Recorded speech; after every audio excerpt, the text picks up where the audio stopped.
Siyabingelela bazalwane egameni lika Jesu Kristu waseNazaretha. Sambonga uNkulunkulu kakhulu nakulolu suku namhlanje.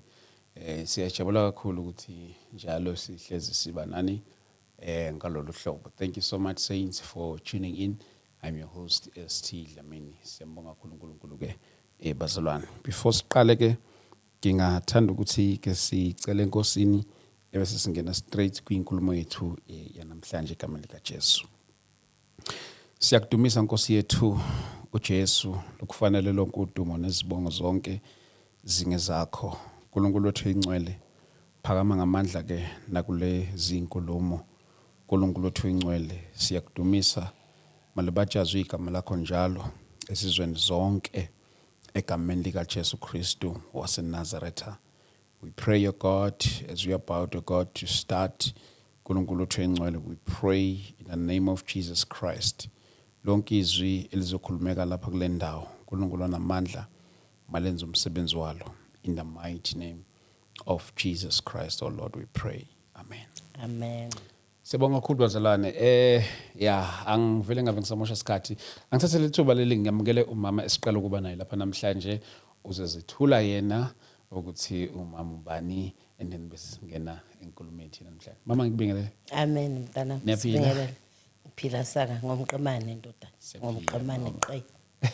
Amen. Ngomqemane kukho la kubhlungu khona. Anginashukela, angina high blood, anginasifo. Ngiphila saka. Uyabona nje kube bengisese intombazana. Nyolotshola bebayithi mabangibiza bavele bathi uphile saka. Inkomba zibo 11. So akanalutho. Akanalutho. Akukho la umntana agula khona. Nkosi yami. Sho njalo phela. Yeah. Nathi uJesu ebudaleni usiphethe kahle. Sinakekela impilo emnandi nje siyajabula futhi. Mama mhlawumbe nokulaba abaqala nokukubona mhlawumbe ungasipha your introduction nje. Igama lami ngumama Gabsile, nguGabsile. Yes. noNkulunkulu ngibiza Gabsile. Okay. Kodwa ke ngokukhula ke ngiyathanda ukubiza uMama G, bangibiza uMama G. Mama Gabsile ngingowakwaKhoza, ngiyintokazi yakwakho, angiganalanga, angendelanga kwaKhoza. Ngizalwa kwaKhoza, ngingowakwaKhoza. Oh. Ya ibongo zemishado ziningi kodwa sobuye sixoxe ngazo ngelinye lamalanga. Zihlukahlukene. Ya hayi ukuthi angisilo umuntu waba nebhadi lokungashadi, cha hayi ngashada impela. Bona ngishade kaze ngoba ko4 times. Yeah, but ke enye into esizoyixoxa ke ngelinye langa. Yeah, sizoyixoxa kakhulu, ngiyazothanda ukuthi ixoxe. NgingwakwaKhoza, ngihlala eThembisa. Ngiyamthanda uJesu, ngisindisiwe. Ngumntana kaNkulunkulu futhi ngomama nje uthanda ukukhuthaza abantu ukuthi mabamukele inkosi njengomsindisi. Yes. Amen.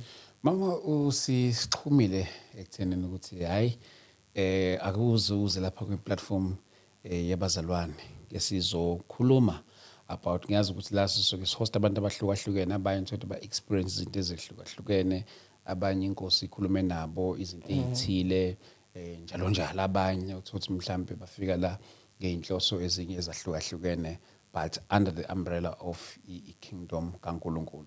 Amen. Namhlanje mama uthe ufisa ke sizokhuluma about indaba zama-abortion.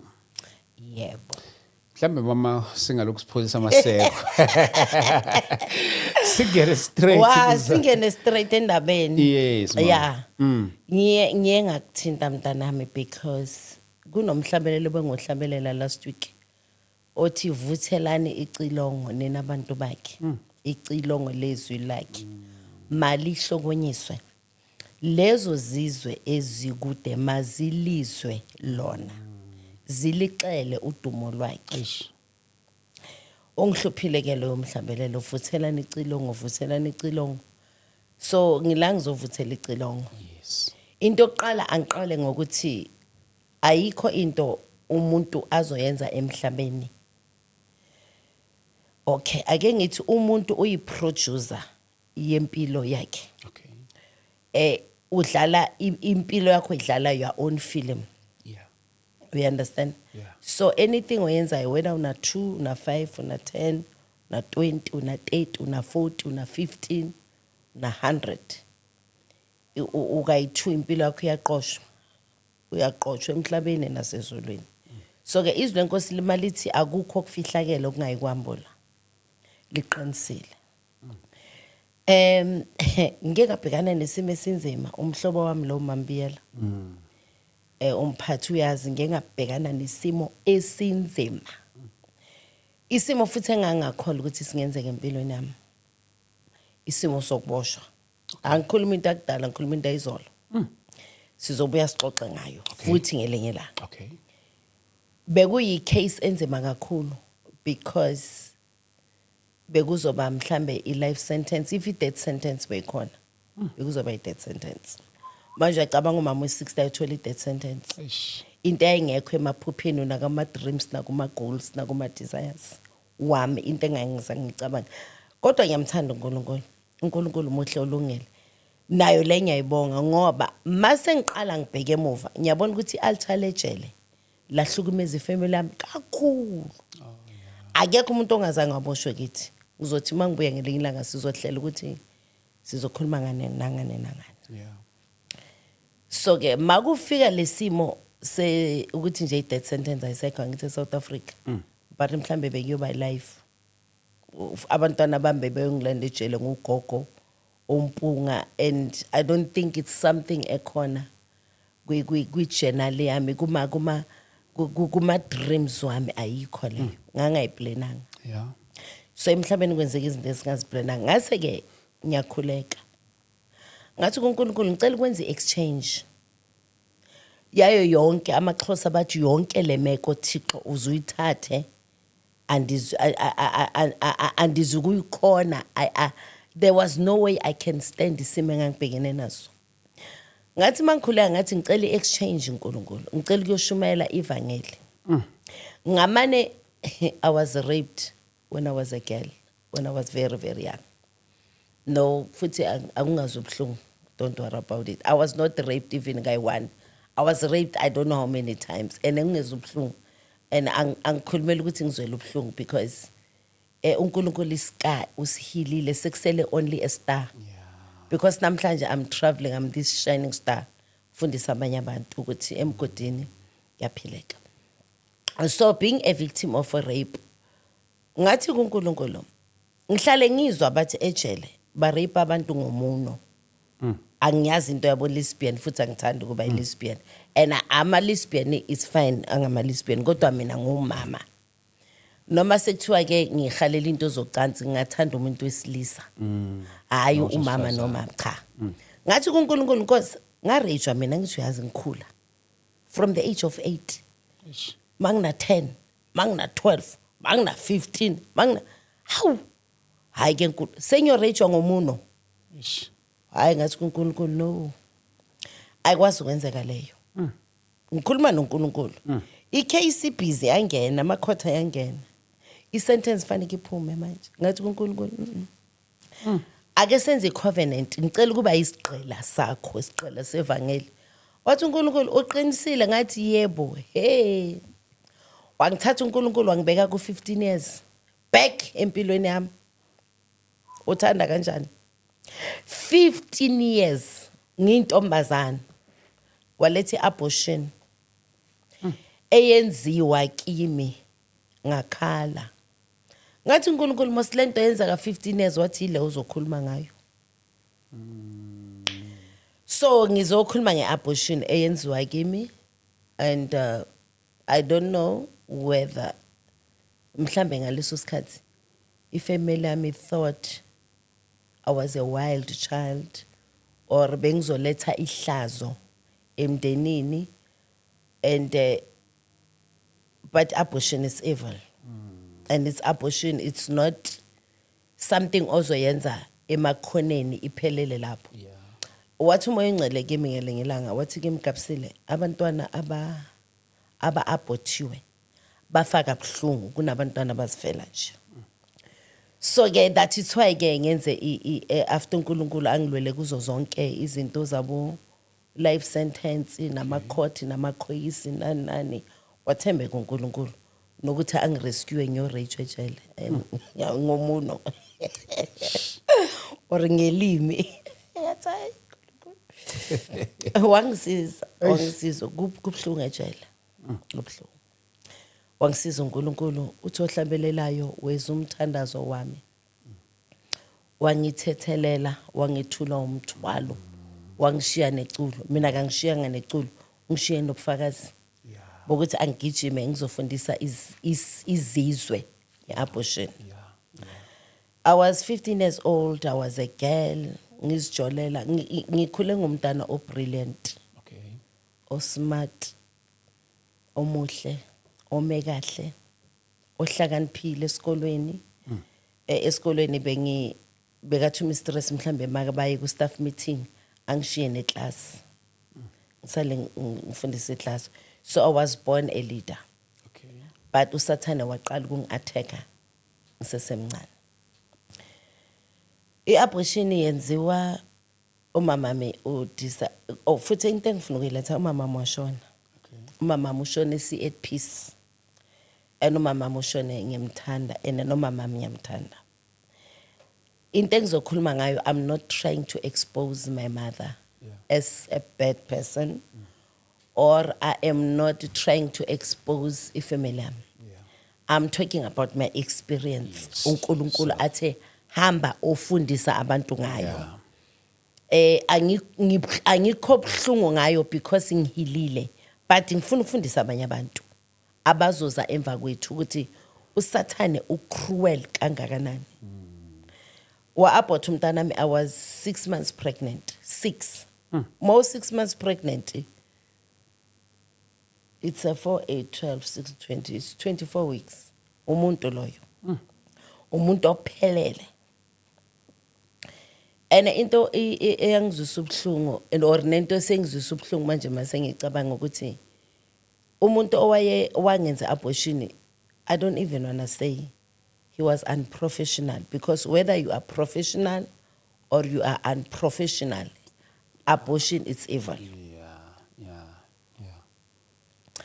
Umuntu wayenza ngesihluku. And ngifuna ukuxolisa kubaba womntwana wherever he is. Fanele ukuthi siseka umkhulu la khona. Yeah.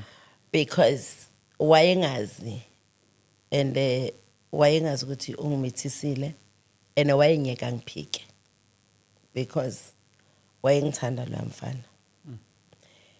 And ekumitheni kwami ngisebenza ebakery kusetshenzwe ebusuku. Okay. Ngishayisa ekseni mhlawumbe uyangena ama shift wethu awafani. Wanisebenza nonke? Yeah, sebenza sonke. Bengimthanda muhla, handsome. He was very nice.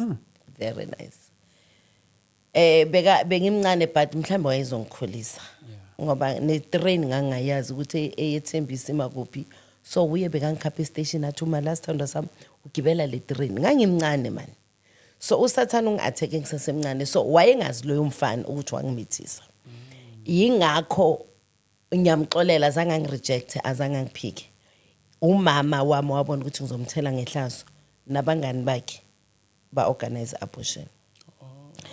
Umama maka organize abortion, angithi thina abazali sine tendency ukuthi abantwana sicabanga ukuthi abethu.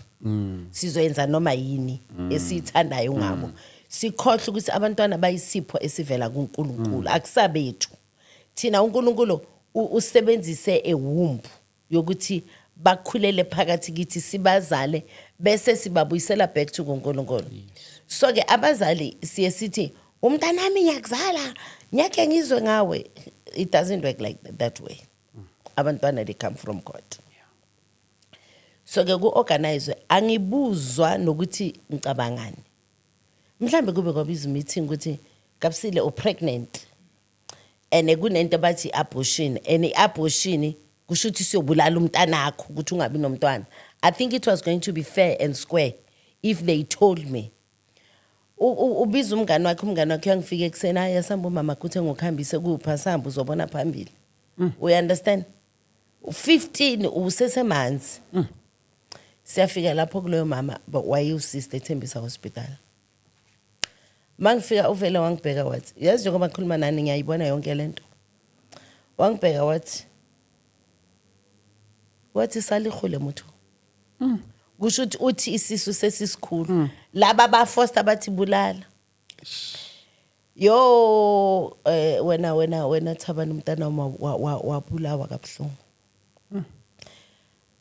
angazi ukuthi why ngingena trauma yakhona but even mangixoxa ngayo and I pray ukuthi and I know ukuthi umphefumulo wakhe has rested in peace kodwa wafa kabuhlungu esesibelethweni ayobeka uNkulunkulu umama wayenganginikanga sibeletho umngani kamama wayenganginikanga sibeletho they never had the right to kill umntana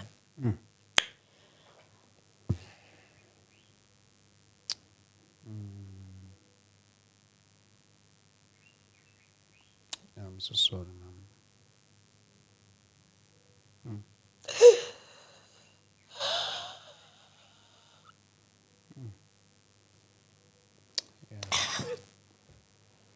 bebangena right Yeah. so basifika nginikezwa amahewu namaphilisi awu2 bangithatha bangifaka kwelinye room bangilalisa uyakhumula lo mama weza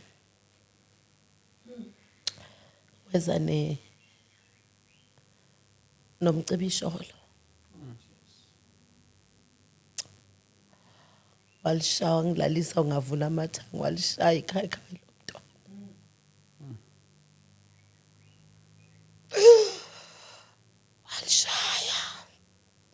walishaya ikhaya lomntwana ngezwa agxuma ngezwa athi ngimbambile faka isandla la ngaphansi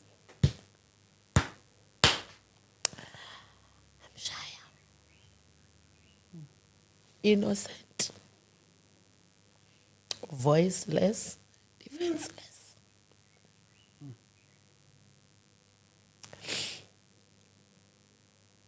aqeda lapho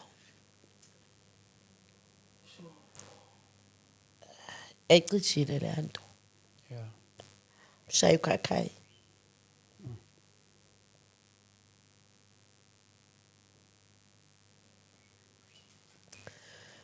mshaya ukhakhayi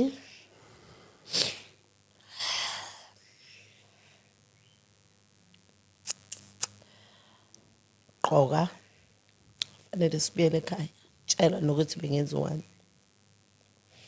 mangifika ekhaya ngiyalala sengiweek ya futhi lo ongilandile akasangibuyiseni nasekhaya sengizibambela iteksi uthi uyazi indlela ekhaya fanele ngizibonele ngibuyele ekhaya ngifike endlini ngilale Siyasihambela manje. ngiyazihambela ngapha nginamapain ngiyafika endlini ngiyalala yafika umama manje uqobe ekamereni andlula ngiyalala yazi futhi uthi uDavida noma ngihambe egodini lokunze lethunzi lokufa nami uNkulunkulu wayenami ngisegodini lethunzi lokufa but uNkulunkulu wayenami then ngiyalala ekseni I think into engizwisa ubuhlungu kakhulu ileyo ekseni ngovivi avuke lo mama ahambe angishiye endlini obuyo organize abortion nokuthi process kwenzakalani you don't care ahambe angishiya afonele umngani wakhe umama engimthanda kakhulu nomama engiyomthanda uNkulunkulu azambisa that woman saved my life umakhelwane wethu not ngekhishi umakhelwane nje istrata 12 Yeah. umama Ngobe Okay. amfonele athi uGabsile uyagola athi umama uphethwe yini athi hayi angimazi uphethwe yini angithi manje because of rape bengumuntu I think manginabo 12 you get out of order 10 and all the stuff because rape distract and funny enough kunokuthi even they stood up for that rape because of my boyfriend akayehlala nawe ekhaya nobhuti wakhe kwakuyisigebengu esasingirape umalimami they azange babheke the side babheka mina ngumntana obolile o wrong ongekho right uthanda amadoda uthanda istrat you understand so makathi kula mama nyagula upaint a picture ukuthi istrat made mos yabona but la mama loved me and la mama wayazi ukuthi ngikhuthele ngumuntu right and I was a quiet person and I was attacked very very vicious umama is kuzoyiwa inyanga ephelile indoda yakhe iphokisa bazo edrobheni bayithe bekuyifamily right bayithenga igrocery athi ngizothi siyahamba noNgobe nobaba siyothengela abantwana igrocery lo mama bekathenga igrocery yakwakhe bathenge neyakithi enyamthanda lo mama ene ngibonga uNkulunkulu usaphila eze nomyeni wakhe bangithatha ngemoto ngilele la ekamereni ngiphakathi kwenye indingilizi emnyama ngiyarola angazi ukuthi kwenzakala yo lapha ngakufanele ngife usathane wayengigubhela ithuna at the age of 15 ngiyarola ngiwa wonke umuntu endlini uvuke wadla phansi wangishiya kwafika omunye cousin wami umntana kaanti wami abasihlala same street angithola ya what plus ikamera lethu bekumnyango nje ufanele ukhudula what uyafa lo bavala umnyango bangishiya bonke akekho noyone wathi ithi ngigijime ngibiza umamncane ithi ngigijime ngibiza uanti bonke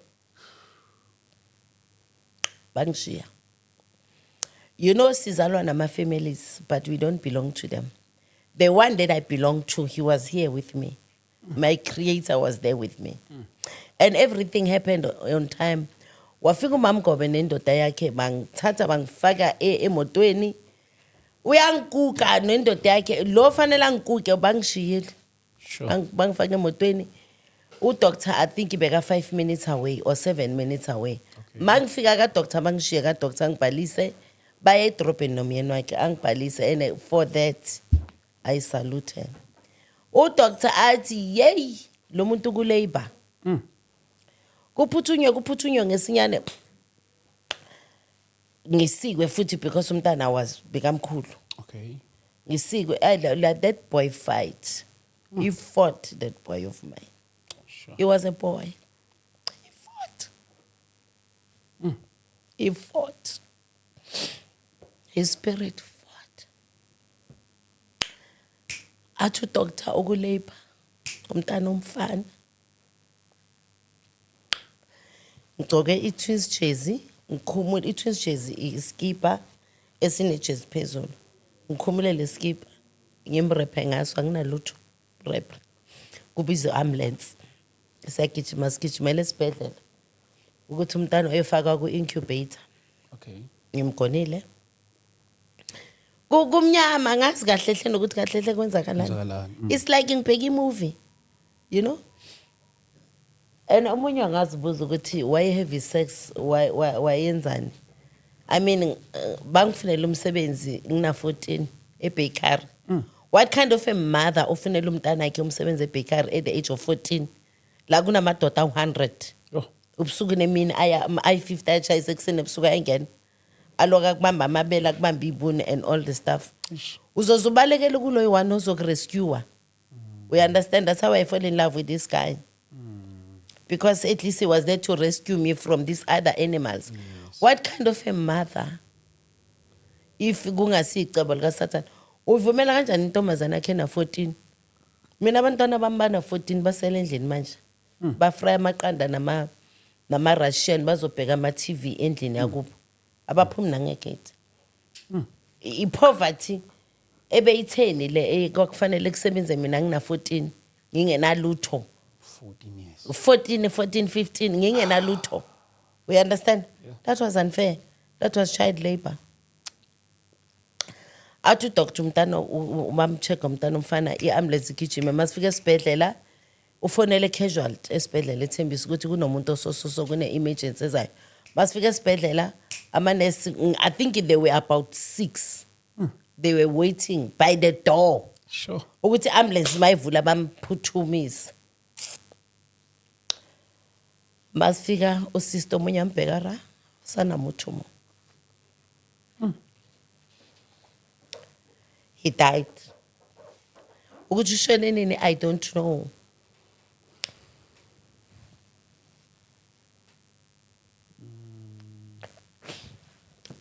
Ukuthi ushone nini I don't know. But apparently he died on the way. Sesibhedlela. Okay. What breaks my heart?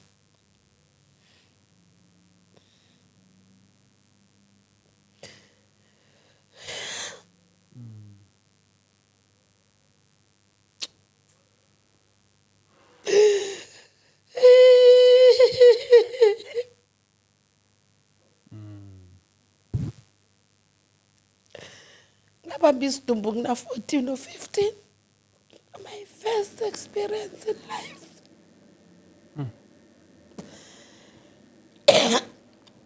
Ngabamba isidumbu kuna 15.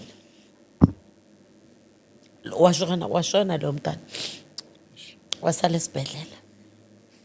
So I hate abortion.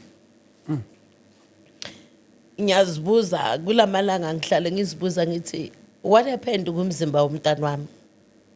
Because he was alive. He died on the way. Kumzimba wakhe. Because nalokho akhaya bamshaya lona inhloko yayikhona izandla ngambona kwakumuntu ophelele. What happened to him? Yeah. Because ibody yomzimba azange ngiyithole.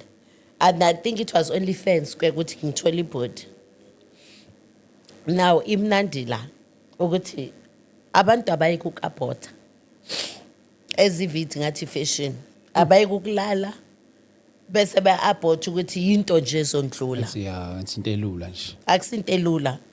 Ezulwini you are registered as a murderer. You are a killer. Cabanga yimi umama wami ilo mama wayengikhaphile yilo mama wayishaya umntana osesibelethweni emgwaza ngocelemba emdonsa. Innocent child, 6 months old baby in my womb. Uya foster uyadonswa kwiwomb yakhe la abekwe khona because of abantu aba selfish. Umuntu owenza abortion selfish. It's only caring about you, about your figure, about yourself. What happened to the body of my baby? Who buried umntanam? And then gune say I don't know. I hear say I don't know. Ukuthi ama-body parts ayathengiswa ebhedlela. Sizwa abantu bekhuluma asazi asinabo ufakazi. Was my child, my firstborn, a victim of mhlambe ama-body wakhe achopha athengiswa? Uthi uma engcele kimi kapsile umntana oabortiwe ufa kabuhlungu nomntana ozelwe nje. Ngithi mina why? Mase kanginikeza lenkonzo yeabortion ngiyabona ukuthi abantwana aba-abortiwe bafa kabuhlungu. Uthi omunye intombazana ngikhuluma naye ngendaba yeabortion besinenkonzo yeabortion uthi hayi nami ngayenza abortion. Uthi ngashaywa yi-boyfriend eyayingimithisile. Uthi yayingishaya ingida esiswini. Ibulala lenja. Because maseka sesiswini simbiza ngenja kanti umntana umuntu. By the way, umntana nami ngimnikeze igama because umoya ongcwele instructed me to teach the nations we must give abantwana bethu amagama aba-abortwa. We must acknowledge them. Mangihlanga mawuntombazana ya-aborta uhlangana nomfana uthi uyakuthanda ufuna ukumshada. Ungathi uyintombi nto awukaze wathola umntwana. You need to tell them ukuthi kunomntwana engam-aborta, be fair and honest. Izolo bengihleli nomunye umzalwane. I was so happy athi kwafona umuntu athi indoda yakhe yathi makafake ispeaker. Wathi ke bathi faka ifoni ku-speaker ngifuna ukukuhlaza ngifuna ukukumoshela leyo mshado endodeni yakho. Lento yakhipha isisu lento yenzani wathi before sishada ngamtshela. We understand? Yeah. So indoda itshela into eyaziwayo. Amantombazana mawangafihli ama-abortion because ezulwini labo bantwana bayabalwa bayaphilwa. That is why umoya ongcwele after told me ukuthi abantu aba-abortile angikhulumi bangicasula wena thaba ngabantu bathi bangazange ba-aborte bangazukumitha masithi uNkulunkulu athi sinika abantwana bethu amagama bathi sibanikelani abasenasabelo emhlabeni abasenalutho akunamuntu ongabizwa ngegama emhlabeni wonke umuntu unegama alikho ithuna elingenagama emhlabeni alikho ithuna bathi ithuna lakalo or ithuna lalenja so abantu aba-aborta they must acknowledge their mistakes and pray and ask forgiveness kuNkulunkulu and bese baname abantwana babo owami umntwana ngimneme ngathi uphulusho unsindiso ukuthi ngokufa kwakhe kuyosindiswa abantu abaningi as I go around and travel and teaches people about don't abort, abortion is killing, abortion is evil. Uthi lo ntombazana le boyfriend yakhe ayimithisa uring uyimile wanhlwayela uyimile jwang akayimi kanjani umuntu silala phela immediately have sex kusho ukuthi kune sperm esizophuma sizongena kuyiwumbu amen bazana kunomuntu odeploywayo so if awufuna abortion don't have sex don't sleep and even namadoda they are accountable if uthatha i-girlfriend yakho yisukwenze abortion ezulwini you are registered as a murderer ayiweli kumuntu wesifazane kuphela that is why ngiqale ngokuthi ngicela uxolo kuloyo muntu owayengimithisile wayeseFosloras uyazazi uzothi makangibona wayebuye eqwaqwa uzongibona angikhumbule ukuthi le ntombazana ngathandana nayo sasebenza ebakery kanti wamitha umntanami ngangingazi and it was not my choice to abort or to kill we understand but it's unfortunately abantu esiphile emizini yabo sisababona kunoNkulunkulu so ke uthi le ntombazana ke i-boyfriend yamgida la isiswini yamshaya ngenqindi ienga lo mntana makasesibeluthweni uprotected uNkulunkulu uyenze ngendlela yakhe uthi ke yamhudula uyamshaya maqedwa yamhudula baye eclinic baya kulo doctor bayokhipha isisu mabafika udoctor athi come inside you want to take this thing out because abasambiza umuntu this thing out that is not a thing that is a human being bambeke lapha yana basikhipha isisu bamfaka amapilisi ikhona le abayibiza iya explode ayishaya umntana abe ama piece esiswini ukukhohlakala lokho ubunja angazi obufike kuphi I don't care whether yenziwa abo doctor bani abortion nje uyabona if oh my god i-abortion into kaSathane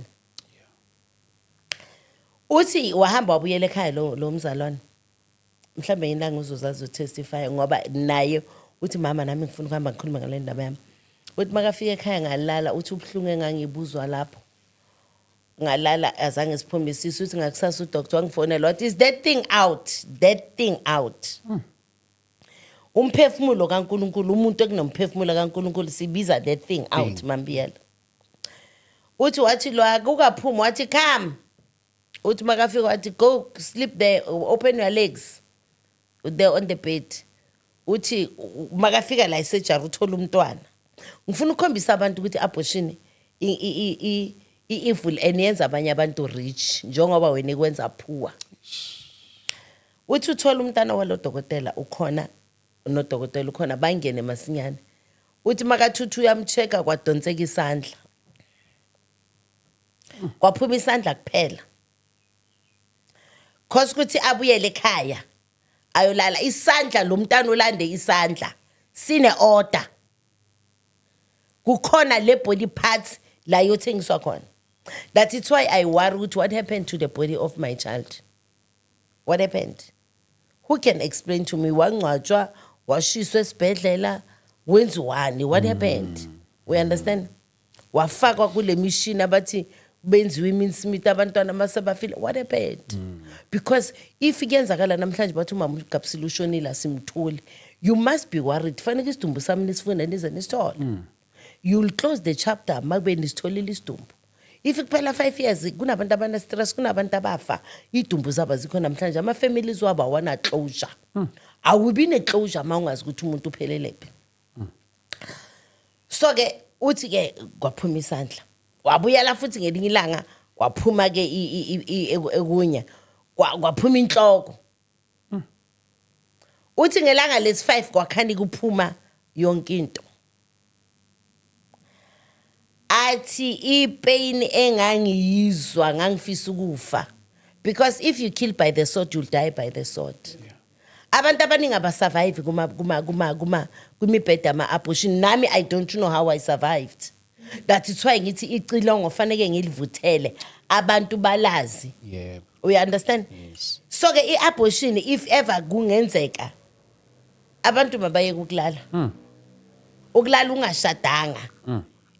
I-sex is not only ubumnandi ukuthi hey i-sex imnandi, sex is evil. I-sex iyakungcolisa, i-sex iyakudefile when you do it wrong. That's where people they end up aborting. So ke ngine WhatsApp group. Okay. Engiqalile njengoba umkhankaso wami ngikhuluma nge-abortion. Okay. Ayi whether abantu bayithanda whether bayithandi anginandaba nabo. Ngikhuluma uthi uJesu ngifakaza ngengikwaziyo. Ngikhuluma ngepain. Umntana wami ngabe manje ngabe una 40. Mhlambe ngabe nginomakoti. Ngabe nginezizukulu mhlambe iFacebook ngoba bekuyiFirstborn. Ngabe nginezizukulu manje izwa la ke thabanga.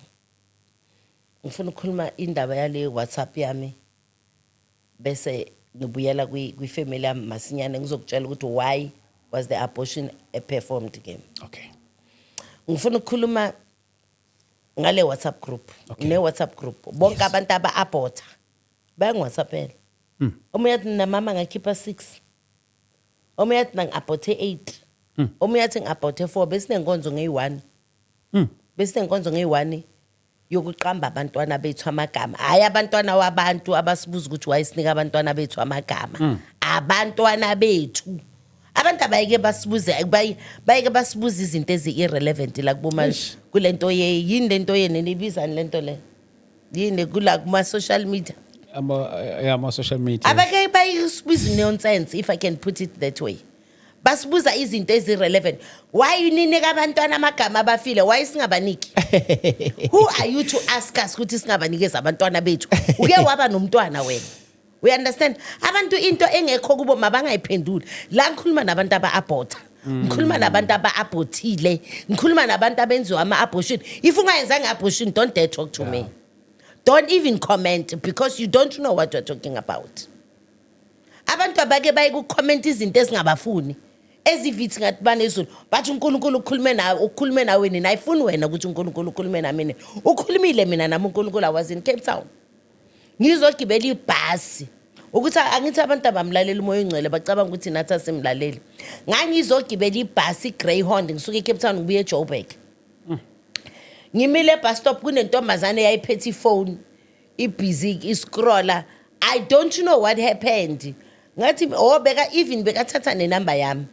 Si exchange ama number because there was something begenza ama adverts ngiyacula. We understand bengiku music industry and all the stuff. Okay. That's what I used to do, acting and all those things. So bes exchange ama number. Magathi athi kuvele le picture yalo muntu abortiwe. Ngithi mina isithombe sibe kangaka athi yo mama yabantu into abazenzayo angikhombise zona. Ngithi kwenzakalani ngalo mntana? Athi uabortiwe angithi yo and ulele lapho sekashiswe ilanga. Ngithi kuye ngithumele leyo picture. Angithumelele since ngabona la pictures angilali. Ngabuza uNkulunkulu ukuthi kwenzakalani because it's when the Holy Spirit spoke to me. Athi abantwana aba-abortiwe bafaka buhlungu. And uNkulunkulu makafika kimi athi asinike nabantwana amagama. Angithi unegama lakho why ungafuni sinika abantwana aba-abortiwe amagama mara wena unegama lakho. Yazi abantu bayikhuluma inonsense ku social media. Why isinika abantu why ninika abantwana amagama? Why singabanika abantwana amagama? Why this? Why is that? Why is that? Abasiyekele ngithi mina ngikhuluma ngoGabsile cause wa abort. So if uGabsile cause if azangu abort that's le ayikufuni. We understand? So ke athi uNkulunkulu abantwana aba-abortiwe bafaka buhlungu. Okay? Ngiqale le WhatsApp group. Ukuthi ngizoqala iWhatsApp group yabo mama eSouth Africa aba-aborta because bathi abantwana aba-abortwa bangagcwala ama-drum bangapakwa phakathi kwama-drum bagcwala i-stadium zonke zase-South Africa. Bathi ezulwini there's a city yabantwana aba-abortwa. Bathi on a daily basis eSouth Africa manje balayinile kuma-abortionists bayokhipha izisu. UDecember manje bazabe bajiva kwenziwa yonke le mihlolo bakhetha ukuthi bazo-aborta. uzobalungisa uNkulunkulu. uNkulunkulu. I mean, I was 15 years old. I'm 59 years old now. I never thought ukuthi uNkulunkulu angabuyisa into engayenza 15 years ago. Iphile manje ngizwile mangokufonela. Eish. I think nawe ikushayekile ukuthi hey lo mama. Oh 59 uzokhuluma ngento enza ka 15 years. I must speak about this thing. People they must know about it. And the more ngikhuluma ngayo the more ngiphila. The more I get peace. And iBhayibheli we must expose imisebenzi yobumnyama. The works of the devil must be exposed. We cannot be hiding. Whether abortion enziwa omithisa ubabakho, come and talk about it. Because akunababakho ne right okufanele akabothise bese ekhipha isisu. It's 44 years ago. Okay, mntana. 44 records. It's 44 years ago. It's 44 years ago, uNkulunkulu was there. That it's why mabangishiye ngiwa nekamereni I did not die. Because uNkulunkulu knew ukuthi this time will come. Where I'll be preaching the word of God, where I'll be going kuma varsity, where I'll be going kuma high school. And uNkulunkulu uthe fanele bayogujwa. La bangcwatshwa khona, wena wamngcwabe emva kwe toilet. Wamfaka ebhakedeni kuba omunye Alexander bathi wamfaka phakathi kwe cartoon yabona shake wamfaka phakathi ka cartoon wamlahlela lapha imoto ziloku zidlula zimnyathela azabe eMinsmith ezulwini lelo cala labhalwa because akukho kudaliweyo ngeke kubonakala so ke ngicreate le WhatsApp group ukuthi abantu abafuna ukukhuluma nami hayi nabantu abangazange ba-aborta abantu abafuna ukukhuluma nami abafuna ukuhlambuluka ukuthi mama Gabisile nami angilalili labo bantu engithandaza nabo nengikhansela nabo yilabo bantu engibakhanselayo nengithandaza nabo nengiba encourageayo how to tackle it even namadoda khona omunye umfundisi waseMpumalanga ungifonela athi mama ngamithisa intombazane esontweni so ke ngangiprotect umshado wami mangithi eMpumalanga ngilahla umkhondo akusoze eMpumalanga ngizothi waseMpumalanga mara kusuka seMpumalanga wa somewhere mama ngamithisa intombazane esontweni ngiprotect umshado wami and angina peace umfundisi and then bese abantu basitshela ukuthi wayisikhuluma ngeabortion because iBhayibheli lithi akungena nemithwalo 4 weeks ago ngiphuphe ulwandle oluhle mangithi ngiyacrossa bekune into emnyama phezulu ibhaliwe lithi akungenwa nezono la yeah athi iBhayibheli ngaphandle wathi lo muntu wayekhuluma wathi ngaphandle kobungcwele ngeke umbone uNkulunkulu zonke izono sizivuma singapha anyaka ungitshela ukuthi wena iabortion owayenza uyokhuluma noNkulunkulu uNkulunkulu akekho ku TikTok you can't tell me ukuthi uzodiscuss noNkulunkulu who are you to discuss noNkulunkulu isikhathi sokuthi manje people must kneel down and pray and cry and confess and repent. Yeah. You don't have to go in South Africa yonke njengomama Gabisile mina ngiyayithanda le namanje mangiphuma ningijele nge-podcast ukuthi yipi ngiyakhona. Le ngithanda kabi. Le yile ngithanda ukuyenza lokukhuluma ngayo ngifuna ukuhamba. So ngicreate le WhatsApp group. Okay. Ukuthi abantu mabangifonele ngoba abanye abazi bazokhuluma nobani. Kunale slogan bathi eSouth Africa amantombazana khona ayadakwa amantombazana bathaphuza imehe uyabazi utshwala bathi mohe uyabazi awubazi ngitshela khona ibrandy khona whiskey khona mohe moet yes 3 Ships Jack Daniels 3 Ships khona nje ziningi Copneck zonke basiphuza abantwana laba Hennessy Heineken konke lokho zonke lezo mntanami eziyaziyo bayaphuza nami ngangiphuza ngelanga zoza mina futhi akekho umuntu ayiphuza njengami bathi exoxa ngelinga but uNkulunkulu I think kuna 20 years angikhulula kulelo demon and then asibuyela bathi abantwana base South Africa bayadakwa even nalabo ababuye eNigeria no you want a girl you want a girl go to South Africa bathi nabantu abangazange ba have sex eNigeria abangizake ba experience naseKenya beze South Africa but the girls also lose. Go to South Africa, you buy savannah, you buy more, you give them, they drink, you sleep with them, you done. And when they sleep with you, they plant the entire. Yeah, it's sexy cause. They plant whatever lent ayiyo. Cabanga kuyothwala amadimoni across ama-border. We understand? So ngiqala this WhatsApp group kuthi abantu mabangifonele, mabangwhatsappele, mabasenda ama-message. Mama Kapsile ngayenza abortion ngiphuma kanjani? Mama Kapsile ngifuna ucela into ethelelo. Mama Kapsile inkonzo ye deliverance ngoba umuntu ufanele deliver ufanele eze akhulume. I confess. Angathi indofa nayo. Awufi nayo. Uyofanayo uyongena kuliphezulu because iBhayibheli lithi angifundele uPsalms 22. Masinyana uPsalms 22 verse asifunde uPsalms 22 ngiyalithanda le verse. So kule WhatsApp group abantu ngicela bangifonele ma uzongitshela ke mntanami ma kufanele ngishiye ifone number yami. Abota ngifuna nje bakhulume nami because umsebenzi wami ukuthi ngikhuleke nabo. Sinikeza abantwana baba amagama, siba encourage how to approach your family, how to sit down with your husband. And ask forgiveness. And then the day yomtshela uNkulunkulu uzobe sekayithambisile inhliziyo. Ngicela ungifundele uPsalms 22 verse 7. Okay. Amahubo 22. Amahubo 22 verse 7. Verse 7.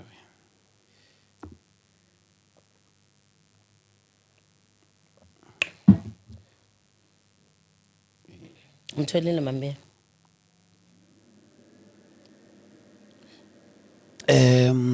Okay, Swen. Sifunda. Bonke abangibonayo bayangiklolodela. Psalms 22 verse 7. Yeah. Okay, Psalms 22 verse 9. Okay. Impela nguwe owangikhipha esizalweni. Oh, right. Wangikhoselisa ngasemabeleni kamama. Asambe ke thaba mntanami ake sikhulume ngezwi manje lenkosi. Impela uwe owangikhipha esizalweni. Wangikhoselisa ngasebabeleni kamama. Kukuphi la ivesi elithi khipha umntana umlahlele edustbin. Khipha umntana umfake etoilet. Khipha umntana umdlise ngezinja. Alikho. Umntana from the womb to the breast. Umntana uphuma esibelethweni sika mama azalwe. Aye to the breast. Ngoba umntwana, I normally tell people ukuthi mina epasini lami or ku birth certificate kuzalwe ukuthi ngoka 1966 ngo-April nge-27 but mina ngisoka April 1966 angisoka April 1966 epasini lami ngaza nasesibhedlela ngafika ngo-1966 27 April. But angizange ilanga lami engafika ngale emhlabeni but ngadeploywa ezulwini from my father's ukhalo luka babam to my mother's womb. Yeah. It was 1965 the 3rd of August. Mangiqala ngihlala ngimbewu esibelethweni saka mama. So ke day 1 ngisesibelethweni, day 2 uNkulunkulu ukhuluma amazwi. Ngisesibelethweni. That's why iBhayibheli lithi ngakubona usegazini ugxaza ngathi phila. So ke day 2 uNkulunkulu uyakhuluma, day 3, day 4, 2 months uNkulunkulu uyakhuluma, let there be, day 6 let there be, all these things information yami yakhulunywa uNkulunkulu into existence. Yonke into ayibona la mazipho, imlomo, amazinyo konke uNkulunkulu every day uyakhuluma esibelethweni. Manje mawuzo abort umntana ona 3-5 months uyabona ukuthi uphazamisa uhlelo likaNkulunkulu. Uphazamisa uhlelo likaNkulunkulu. Because wena ukhipha umntana uNkulunkulu ana 3 months esibelethweni, kusho ukuthi wena ngamanye amagama uthi uNkulunkulu awumsabi. Uthi mawuthandaza uthi baba wethu esezulwini maliphathe ngoba ungcwele igama lakho, intando yakho mayifike umbuso wakho. Yiphi intando? Last I was praying, baba wethu wasezulwini intando yakho wathi uNkulunkulu, oh, wathi eGapsile. Phela uNkulunkulu ngibiza ngoGapsile. Athi wait. Yiphi intando yami eyenziwayo? La izinja. Mara ake sikhuluma iqiniso bakithi. It's a new South Africa. Yeah, ne. Sisho njalo. Ama rights wabantu. Lo mama ungena phe indabeni zethu. Amafika wethu. Angifuna ukuncelisa ifika yami. Uyakwazi ukwenza ifika wena. Yini into yazi ukuyenza? Uyazi khona manje kunama ama-Palestine lawa ase-countryni. Lawa afikile lapha e-airport. Wonke umuntu ese-South Africa uyashake. Ushakelani? Usabi ibhomu ezoyenziwa ama-Palestine nazobulala laba abasabayo thina sisabe nyaka ngibulala. Mina nyaka ngithinte nokungithinta. Ama-Palestine lawa abasakhona nowangaba wenza abayi-100 nyaka ngithinte mina lawa amabhomu apho. Futhi abezanga kimi futhi anginandaba nabo. Angisisihlobo sabo bahlukane nabo. Wonke umuntu atatazela, hey labantu bayingozi benza amabhomu basaba ukufa. Basaba ukufa. Mara banesibindi sokukhipha izisu. Buza abantu aba-abort khipha isibhamu manje umbulala. Uyasaba. Usaba ukufa but that innocent child. People were so heartless. You understand? That innocent child wakhala umntana makaqeda ukuzalwa kwangathi wayexoka. Watloka wabuyela kuNkulunkulu wathi they did not receive me. Wathi uNkulunkulu come back home. Bar uNkulunkulu because uNkulunkulu wambheka umama wakhe wathi wena ngisazokusebenzisa wena. And I thank God for that. I thank God for that ukuthi now he's using me ukuvuthela icilongo and teach the nations. Teach abantwana. Ungathi umama wakho yazi umthetho kaGovernment. Njengoba bathi abantu bangamitha bakhipha izisu bamithe bakhipha izisu. Umntana oabothiwe. Uthi omunye umntana ewase loyo uthe ngikhulume ke use Eastern Cape. Okay. Uthe ngisho ukuthi yena use Eastern Cape ku WhatsApp group yami. Uthi waba pregnant amithiswa umntwana seDurban. Yabona Eastern Cape neDurban zisondelene. Bahlukana. Azange basatholana. Yena wathola useka pregnant and usesikoleni una 17 wenza matric. Wabona ukuthi umatric wami uzophazamiseka. Anyeke ngikhona ukubhala umatric ngoba ngithwele uthi wayokhipha isisu. Uthi maqeda ukhipha isisu makabuyela endlini ayolala. Uthi walala uthi ebusuku. Isisu phela fanele siphuma ngithi uphuza amapilisi nani. Uthi wayizwa ithi gqulento. Uthi kwatha ebhakedeni manje azange aphume ye akaphuma ngawonke umntwana. Waphuma half. Le uthe ngikhuluma. Mara ngakhuluma igama lakhe. So ngeke ngelikhuluma igama. Mara use Eastern Cape. Futhi uzojabula makangibona ukuthi umama ukhuluma ngestory sami. Uthi mambiyela ngamdonsa ngoba ustakile ngithi uyastaka la ku private part. Uthi ngamdonsa. Uthi mangiqeda ukumdonsa ngaphathwa umhudo asikisi ngicela ukuyibiza nje umhudo. Ngayibiza ngelenye igama. Uthi ngaphathwa umunye umhudo angazi waqhamukaphi. Uthi ayikho into engizoyenza phezukwakhe. Uthi ngamdedela number 2. Yo. Uthi ngaceda ngathela amanzi ngaya e-toilet epitsini. Ngaflasha lapho. Athi mamkabisile since I've never stopped bleeding. Since ngakhipha leso sisu. Yo. Athi ngisableeda namhlanje. Uthi umoya engcwele kimi. Kabisile abantu abakhiphe izisu imost yabo basahlupheka namhlanje. Abanye baqala ukuhlupheka the day bakhipha isisu. Umuntu wayeyothenga ukuhlupheka yena wayethi uyazikhulula. Athi umuntu labantwana ngizobenzana bazongibangela ukuhlupheka. Bavumelana ukuthi siyaskipha lesisu. Uthi uNkulunkulu they were not getting rid of ukuhlupheka, but they went and purchased poverty. Imali yakho mothathi 1000 or 2000 uyoyibeka lapho uyo-abort. Ku-altar lokufa you are killing everything yakho. Bulala yonke into yakho. That is why babona badakwa namhlanje angasena value, angasena dignity, asekahamba lala is the pain. Uzama ukucima le pain. And abaningi umsebenzi abawutholi noma uthi uyomaketha bafundile abanye ba-end up abanamabhadi baxoshwe emisebenzini because ubuyokwenza i-covenant Yo. nobumnyama Eish madoda. ubuyozichithela wena impilo uNkulunkulu echichimayo uNkulunkulu akuphe yona ene lalela ke wena umntana mom abhotha umflasha etoilet angithi iBhayibheli ukuthi uDavid wangikhipha esizalweni sikamama wangiphonsa emabeleni wena mom khipha umfaka etoilet utransporta umntana akho ese fresh meal to the kingdom of darkness ngaphansi kwamanzi uyophelela phi mom flash Eish madoda. uyophelela kuphi kamampela do you know ukuthi uyophelela kuphi or are you giving a free meal to the kingdom of darkness umntana akho kusho ukuthi uyathathwa abeke lapha etafuleni aqotshwe asikwe makaqhamuka lamadimoni abe excited we've got a fresh free fish when uthi ukhipha abortion umntana akho uhlafunwa amadimoni that is why I worry what happened ngebody yomntanami because azange ngenza umncwabo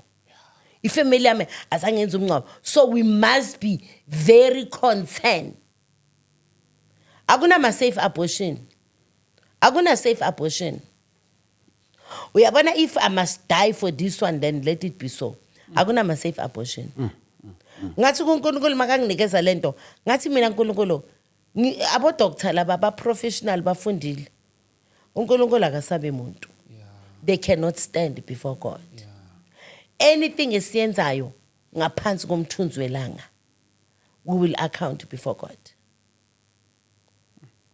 kunabantwana namhlanje athi umuntu usaba ukuncelisa but do you know ukuthi immediately wenze abortion amabele azogcwala ibisi angithi and uzophuma unefika lapha ku abortionist uhamba uyolala ebusuku khona abantu abazofika bazoncela ibisi amadimoni azokuncela we understand and you'll be opening a door abantu mabenza abortion they don't know ukuthi benzani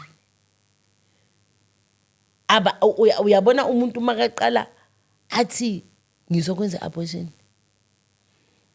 uthi umoya engcele kimi amantombazana aabort they must go and ask forgiveness kubantu ababamithisa because iabortion iyang affecta mina but izok affecta worse wena baba umntwana because uwe loyana how would you feel uzo untombazana uthandana naye akutshela ukuthi ubulala abantwana bakhe abawu2 isibongo sakho siyafa ilegacy yakho iyafa we understand they don't have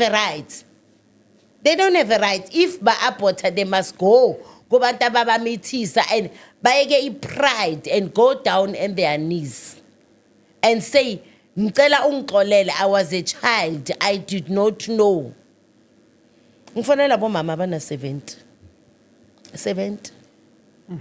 athi mama ngayenza mama ngicela uthandaze nami mama ngicela into ethelelo and abantwana bakho mabayi6 if wenza ama abortion ayi2 ungabatshela ukuthi ni6 batshela ukuthi kunabayi2 abadlula and abantu besifazana abake babe neqiniso abantu besifazane abake baye kamanga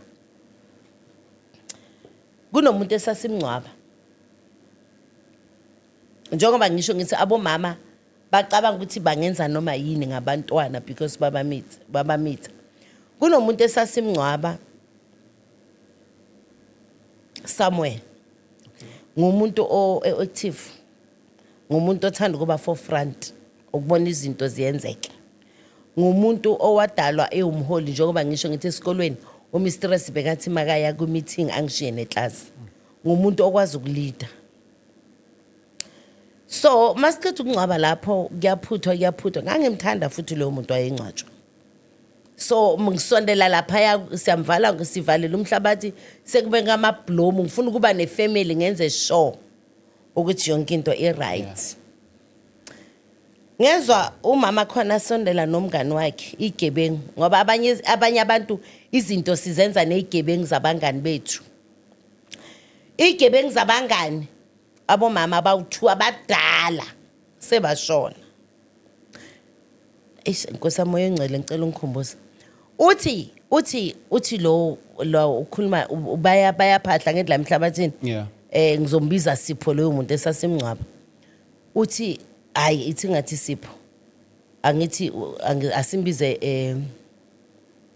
ngizombiza bani? Kusamba kithi. Asimbize Zakhela. Yeah.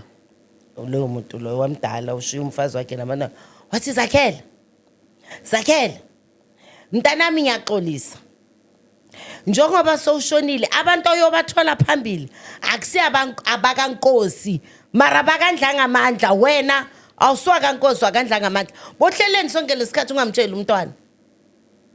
Bohleleleni sonke lesikhathi ungamtshela umntana umtshele sekashonile. That is why amajele agcwele abantwana babafana banama enga. Abomama abathi ngumama ngizokufihlela izinto. Ungazongibuza izinto angibuza umntwana explain umntwana utshele umntwana iqiniso. Abantwana mabazi iqiniso. Khona manje sikhala ngeenga eSouth Africa. Sikhala ngamajele eSouth Africa abazali mabatshela abantwana baba amaqiniso. Ngikane nawe kaSibiya mara wena usuka kaSibiya. Mntana ungixolele. Ubaba wakho washiya ngimithi. It's only fair and square. Abantwana bafuna kwazi lokho. Sihamba nomunye umama sesibhedlela eThembisa. Khona la kwashonela khona umntanami. Mangena futhi kubuya leya feeling. Ngikhumbula iskate engangisigqokile esasi sweet pink. Nejezi ayi sweet pink light. Cisha naleso skipa sakho kodwa ayileso mntanami. Kodwa kucishe kufana. Ngishikhala. Yes. Ngiyayikhumbula yonke leyo nto. Yonke into. That is why abashumayelayo bathi impilo yomuntu kudlala ifilimu wasofika ezolweni. Masifika esibhedlela ngiyasibheka lesibhedlela. Ey siyangena siyobona lo mama. Uyagula lo mama. Uyagula. Sifike sababa. Egama lika Jesu. Sawubopha umoya wokufa. Anye kufe uzophila. Hey! Ya bazalwane siyayithanda zinonsense yazi kwesinye isikhathi. Athi mama hey anikahlene nina naloyo moyo yokufa nani ukubopha lento zeneni izibopha yake ninyeke. Nginengxaki mina apha. Bhekene nenkinga. Athi umphefumulo wami awukwazi ukuphuma. Hawu umphefumulo awuphume. Sibuze ke manje yini ungaphuma umphefumulo mzalwane? Athi bakakile labantwana. Athi banyile amasimba abantwana angivimba. Angikwazi ukudlula. Sithi thina amasimba uhlangana phina amasimba abantwana. Athi ayikukungibuza kakhulu wena. Yizi sengangizikhipha.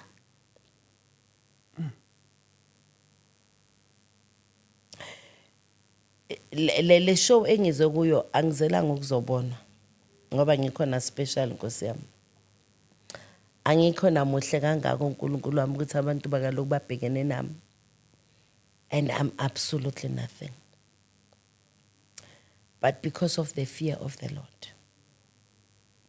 Yonke into esiyenze ebumnyameni izodalulwa.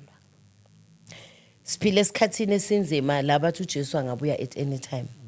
Asenzele irapture, asenzele ukubuya kwaJesu, senzele ukuthi iBhayibheli lithi ovuma izono zakhe ngapha nganeno komhlaba azishiye uyathethelelwa. Angikhulumi ngale ndaba because I'm clean or I want to be a better person or ngifuna ama vote or ngifuna ama likes. I don't care about likes. Ngizokhuluma ngedanger. Kahle lento umoya engcelo ayidropa ke manje ithi ngikhulume ngayo. Kahle if uMambiyela umngani wami ngithi nangu uMambiyela ongikaphila sizoshutha.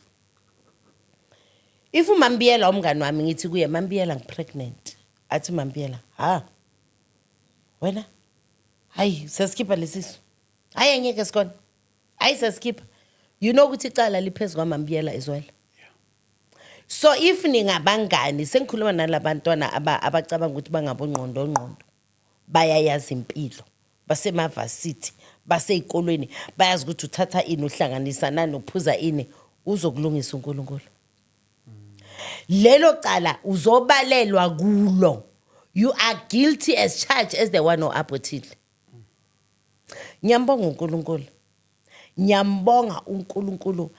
I mean, when we started this show, I think ubonile ukuthi bengikhala inhliziyo yami bebuhlungu. But ngithe kuNkulunkulu, if you can only save souls, if you can only bring people to repent, if you can only bring women to tell amadoda abo amaqiniso, because angithi bathi namadoda ningabobara angazi akusho mina mntanami ngizwa basho njalo ungathi kusho mina. Yes.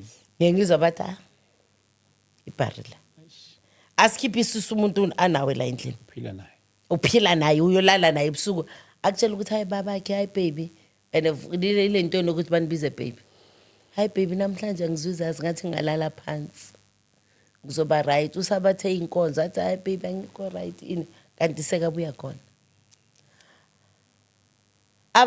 lapha emakhaya ngicela ungayenze abortion ungakadiscuss nomyeni wakho ungamkhipha umntana ungambulali umntana kaNkulunkulu ungakadiscuss nefamily yabo umntana bakumithisile even noma oragewe angisho ukuthi mawuyorejwa I don't condone rape ngisho ukuthi noma kwenzeka iphutha ke uyarejwa